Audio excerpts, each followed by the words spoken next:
Well, welcome everyone. Thank you for being here today. We're very, very excited about this program that we're about to announce. As many of you remember, last year in October, we announced a partnership between the Howard Buffett Foundation, the Tony Blair's Africa Governance Initiative, and the World Food Prize to find and to solicit nominations from young entrepreneurs under the age of 40 who, thank you, to launch innovative social entrepreneurship plans in 4 different countries in Africa to help fight hunger and poverty. And so we're very excited that we have now today announced these 4 entrepreneurs and their names, and tomorrow we will be officially giving them their awards. So today I would like to invite them each to kind of introduce themselves and tell you just a little bit about their projects for just a couple of minutes, and then we will go ahead and take questions from the press. So with that, I think we'll just go straight down the line. Mamu? Hello, everyone. My name is Mahmoud Johnson. I am 23 years old, and I'm from Liberia, West Africa. My project is called the Kernels for Peace Initiative. And basically what we do is to try to revitalize Liberia's palm kernel processing industry. There's a very large palm oil processing industry, largely dominated by smallholder producers. So about 50% of the palm oil is produced by smallholders. However, many of the smallholder farmers waste the palm kernels after processing palm oil. And that's because many of them do not have the initial capital that is necessary to process palm kernel oil. And so what we're doing is we're working with those smallholder farmers, providing them the machinery to crack the palm kernels and extract the kernels from the shells. And then we repurchase the kernels from them and use it to produce palm kernel oil, which is in very high demand amongst the soap producers. And in this process, we're helping to increase incomes for smallholder farmers, so we're seeing about 25 to 35% increase in income. We're also creating jobs, so we're projecting to create about 100 jobs over the next couple of years. And one of the most exciting parts of our initiative is that after 2 years, we're going to be investing about 50% of our profits back into social initiatives that are determined by the workers in the company. And we are hoping that the workers and the community members will choose to invest in things like education and healthcare and other social services that they need. So really, I see this as being a sort of new model for social innovation that is community-based and is also financially sustainable. Thank you. Thank you. Betty? Thank you. My name is Betty Kaonga, and I'm an animal scientist from the University of Malawi. Our project is called Malawi Young Dairy Entrepreneur Development Project that seeks to empower the youth in dairy processing. That's value addition, but also we're looking at targeting the rural populace in terms of building what we call business incubation centers of excellence for dairy processing as well as production, improving production, which is a big challenge in dairy. We seek to partner with organizations in Malawi, providing credit services to the business that will start. At the same time, we will invest part of the grant money into an endowment trust fund, which will provide startup funds for these business incubation centers, and we will link the business incubation centers with what we call mentors. These are renowned, approved entrepreneurs in the different sectors in Malawi. We will link them with the incubation centers to provide the business as well as to provide the leadership guidance. And we will also ensure that after a year or 2, each business incubation center will pass on the leadership as well as the technical skills that we have passed on to them to another incubation center. So that's the growth pattern for our project. Thank you. Thank you. Liliana? Hello, everyone. My name is Lilian Owinwari. I'm from the Republic of Rwanda. And I'm very privileged to have won this 40 Chances Fellow.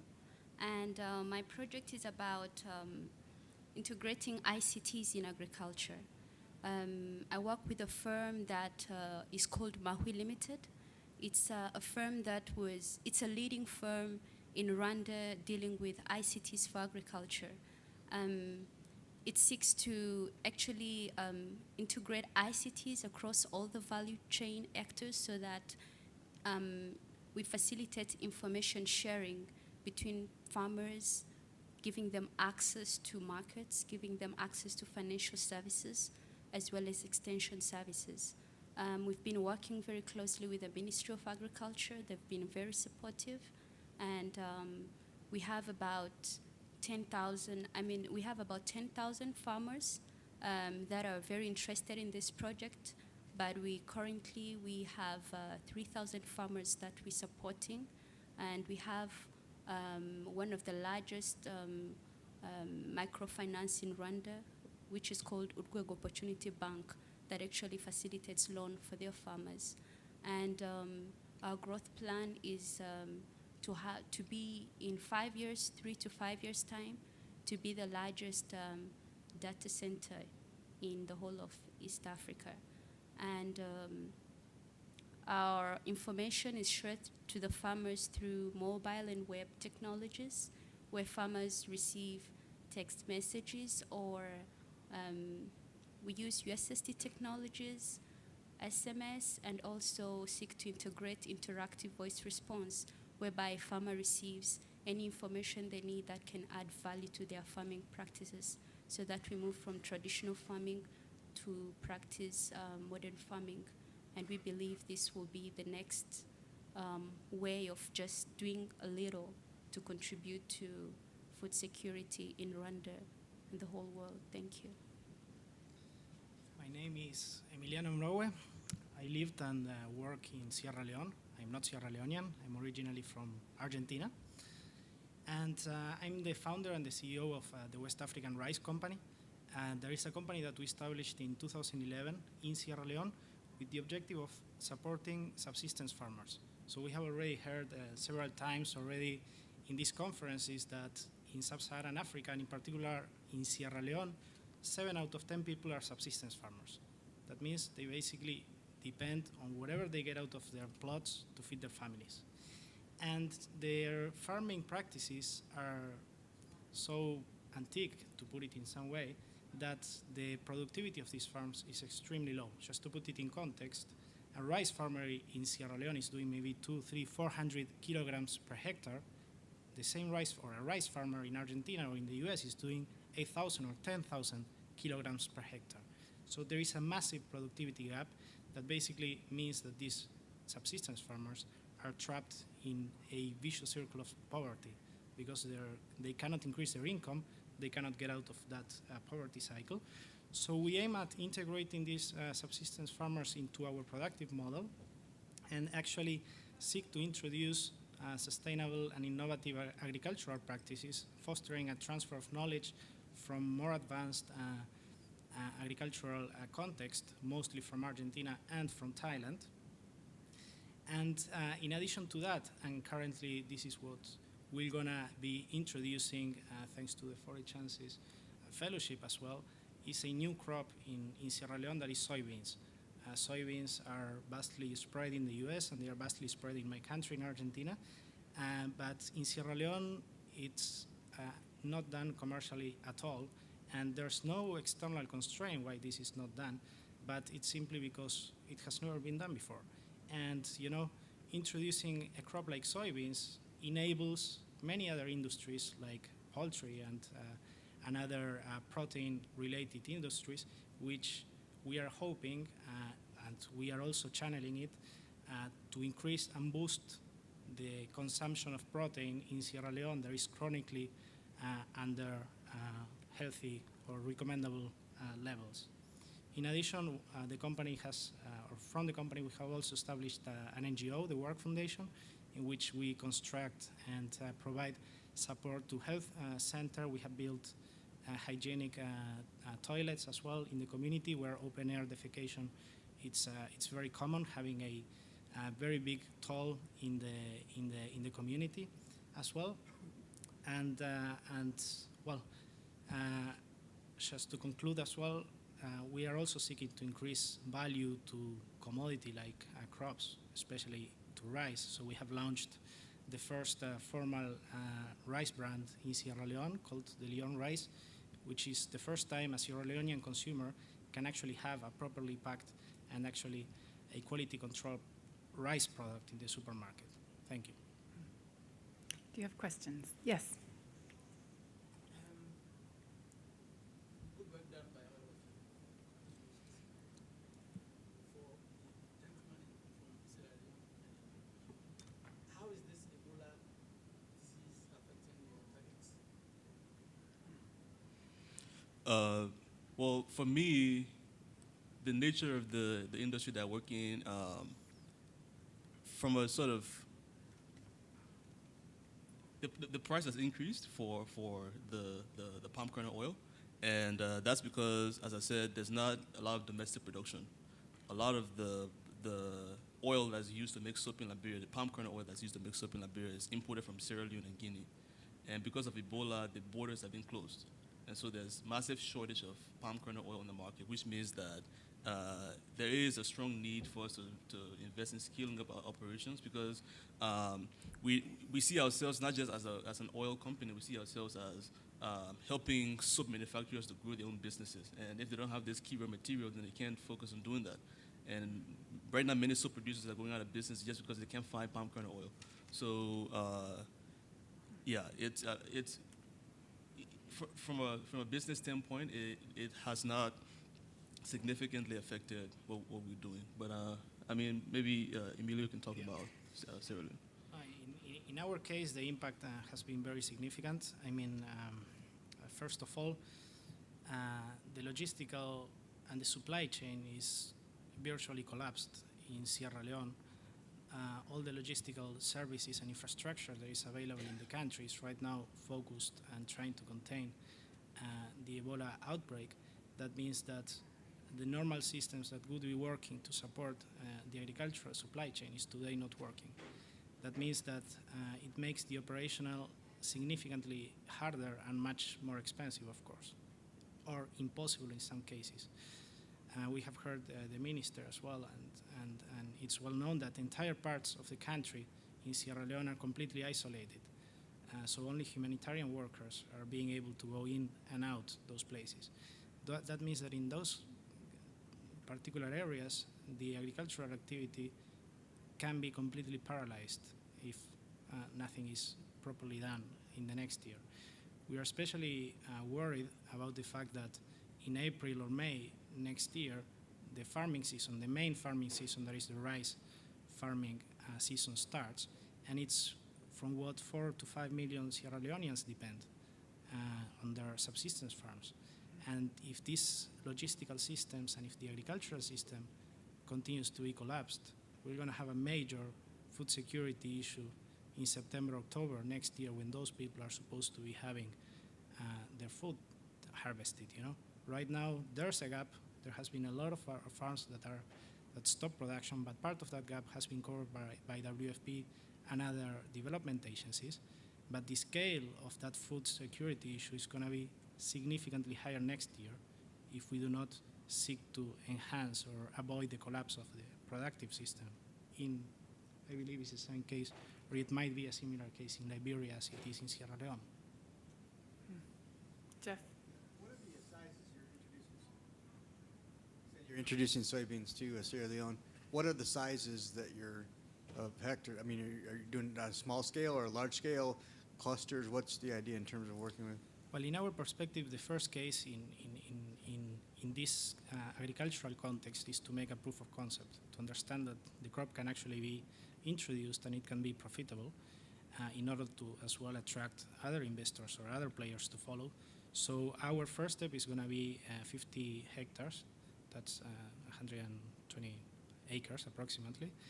And in rice in particular, we have developed 1,000 acres. And we are hoping to scale up operations as soon as it's or the context allows. What's the amount of rice that you have in terms of dealing with, like you said, in Canada, basically rice is triple. So is there any short-term thing? You said the food price program is obviously working. Is there anything that you have looking forward to try to help them? Well, right now the gap, the quantity gap, or at least, or it used to be, or where it was like a couple of weeks ago, was 65 1,000 metric tons. This is what the WFP has been covering.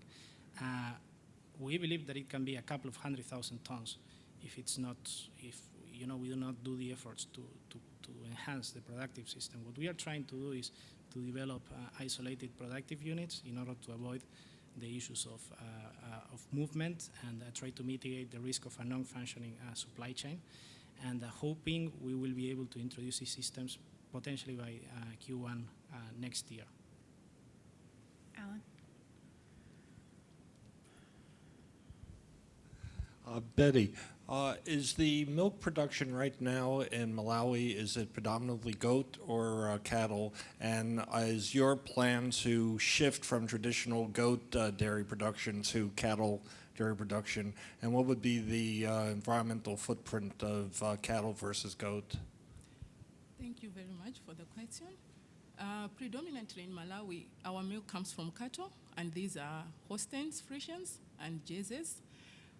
For goat production, is mainly for meat. We don't have many farmers that are into goat production in terms of meat, dairy goats. They are just less than 10% would be in goat production for milk. And mostly it's targeted for nutrition purposes in families that have got undernourished children in terms of goat production. But for dairy, in terms of cattle, is the one that supports the whole dairy industry in Malawi. In terms of the footprint, dairy is the one that is contributing quite a lot in terms of carbon footprint. And as an institution, currently we are also running a project that we want to estimate the carbon footprint that dairy has in Malawi.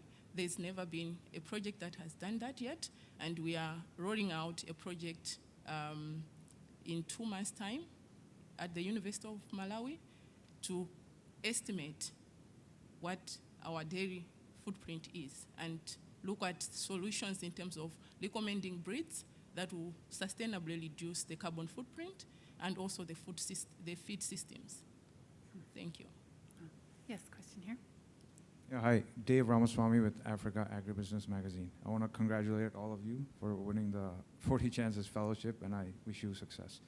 My question is, there's a lot of talk about how to get more youth in agriculture in Africa and how to build viable businesses. I want to ask you, not just for you, your friends, your classmates, in terms of annual income, right? How attractive should it be, just a range, for youth to not consider working in an office, but to actually be on a farm and build an agriculture allied business? Thank you. Do you want a particular figure or? Okay. Well, I think first of all, there's a whole range of services and of careers in the agricultural sector, not just in the farm, but also like processing and distribution, all of that. For me, when I look at making the decision to do my own business versus working in the agricultural sector, I look at multiple factors. I look at the benefit I get from working for myself. I look at the benefit I get from providing jobs for other people. But to answer your question, I would say somewhere between the range of maybe $2,000 to $3,000 per month. Because if I look at how much I would make doing something else, that's sort of the range. Yeah. For Malawi, it would be slightly lower. It would be between 1,500 to 2,000. That would convince a youth in Malawi to engage in farming, because currently we don't have this particular youth engaged in agriculture. Most of them are going into ICT, and we've seen a massive movement of youth into the urban sector. That's why even in our project, we want to harness that gap that is existing. About 35% of our population, which is around 17 million now, is predominantly youth. And if they migrate to the urban centers, we see food systems in our communities being affected. And dairy has been identified both by the government as well as donor agencies as a potential field where we can engage the youth because of the potentials of income as well as supporting the systems in the villages. Yeah, thank you. In my case, just like she said, the only way youth can be attracted to the agriculture sector is when you really look at what they closely relate to, like ICTs. So ICTs is what attracted me to the sector, and I don't have an agricultural background. I just have an ICT background. So when I tapped on agriculture, there was a lot of work to do. There's a lot of opportunities that are there. We've just started this project around September 2012, but last year we were able to make about 30,000 US dollars. So that's, and we were just like 5 of us in the company. So it's it's a sector that has a lot of opportunities to offer, and we believe in the future it will be even more, because next year, or we're looking at a revenue ranging between 100,000 USD to something like 300. And it keeps on scaling up, because with ICT platforms, sometimes it's not what you expect. The outcome is always beyond expectations. So we look at this with excitement and a lot of confidence. Thank you. I can also answer for Sierra Leone. And I think there are a couple of perspectives. First of all, I believe from our side, at least, or in my particular side, we established a social enterprise. So logically, we are not only to make money out of our project, but we are also having a social and environmental objective that is as important as making money out of it. So logically, we would not, or I would not benchmark the amount of money I would be making in a company versus the amount of money I could be making with my own business, which is infinitely more risky than it is than working in a corporation, as I was doing before. To engage the Sierra Leonean youth, I think it's going to start being attractive as soon as we can show some success examples or stories. You know, so far agriculture in Sierra Leone is not profitable. It's very hard to find an organization that is actually profitable and sustainable by itself because of several difficulties, starting from very low productivities to complicated supply chains and logistics to unpredictable events like the one that we are facing right now. Today, a young farmer could be making maybe $80 to $100 a month as a farmer, and an agronomist may be making $500 or $700 a month as an agronomist in Sierra Leone, which is logically very low compared to benchmarked to an American salary, of course. But at least these people are being able to have a job, even though it's not as attractive. So we are trying to bring this level up, but it has to be, in our opinion, driven as well by profit. Otherwise, it's not sustainable, and it's actually disrupting the labor market. To Lillian, in Ghana, we have a similar thing, but the major problem is lack of infrastructure, road infrastructure. So when you're able to even find, a farmer is able to find a market in the urban center, how to transport the produce is a problem. Do you encounter the same thing in Rwanda under your program? Well, what I could say, Rwanda is investing a lot in terms of infrastructure. For us, as an ICT company, we're looking at ICT infrastructures, and the government has been very generous in setting up, in investing so much into the infrastructure of ICT. But in terms of road networks, we already have different organizations. It's not just about us, but we have several organizations which are trying to make the roads and bring access, like create road networks such that farmers can easily reach the market. So it's not a huge network, since Rwanda is hilly. Yeah, so it's affected so much with the landscape that we have in place, but there are means that we are employing to actually overcome that. That's why we're just coming up with ICTs. If it's not possible physically, maybe agri-based industries would as well come to look for the supply from farmers instead of farmers having to transport them. So we just look at who's stronger and who is capable. Thank you. Are there any other questions? Well, with that, thank you everyone for coming, and it's very impressive to hear all of you speak. So thank you and congratulations once again. We'll be doing the formal awards ceremony for this tomorrow at the Borlaug Dialogue down on the second floor at 11:30. Thanks.